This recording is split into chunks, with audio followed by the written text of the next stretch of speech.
Welcome to Bala cars. இப்போ நீங்கள் பார்க்க போகிற கார் பார்த்தீங்கன்னா மாருதிக்குள்ள ஸ்விஃப்ட்டை பற்றி தான் பார்க்க போகிறோம். வாங்க வீடியோக்குள்ளே போகலாம். கார் பார்த்தீங்கன்னா மாருதிக்குள்ள ஸ்விஃப்ட்டு, இதோட வேரியன்ட் பார்த்தீங்கன்னா எல்டிஐ டூ விடிஐயும் ஆல்ட்ரேஷன் பண்ணியிருக்காங்க. மாடல் பார்த்தீங்கன்னா 2010 மாடல். ஓனர் வந்து 2 ஓனர் வரும்னு. இது ஒரு டீசல் வண்டி தான். கிலோமீட்டர் பார்த்தீங்கன்னா 1,22,000 கிலோமீட்டர் ரன்னிங் ஆகிருக்கு. இதுக்கு இன்சூரன்ஸ்னு பார்த்தீங்கன்னா இருக்குது அப்படின்ட்டுருக்காங்க. காரோட ப்ரைஸ் என்ன சொன்னாங்கன்னா 2,85,000 சொல்கிறாங்க. ரேட்டு குறைக்க முடியும் சொல்லியிருக்காங்க. குறைச்சி பேசி இந்த காரை பைப்பிங்களான்னு சொல்லியிருக்காங்க.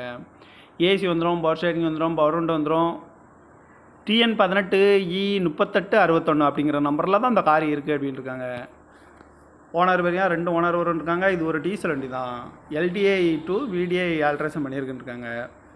காரோட ப்ரைஸ் என்ன சொல்கிறாங்கன்னா 2,85,000 சொல்கிறாங்க. ரேட்டு குறைக்க முடியும் சொல்லியிருக்காங்க. குறைச்சி பேசி இந்த காரை பைப்பிங்களான்னு சொல்லியிருக்காங்க. இந்த மாதிரி கார் வீடியோக்கெல்லாம் பாலா கார் சேனலில் சப்ஸ்கிரைப் பண்ணிச்சுக்கோங்க. தேங்க்யூ ஃபார் வாட்சிங்.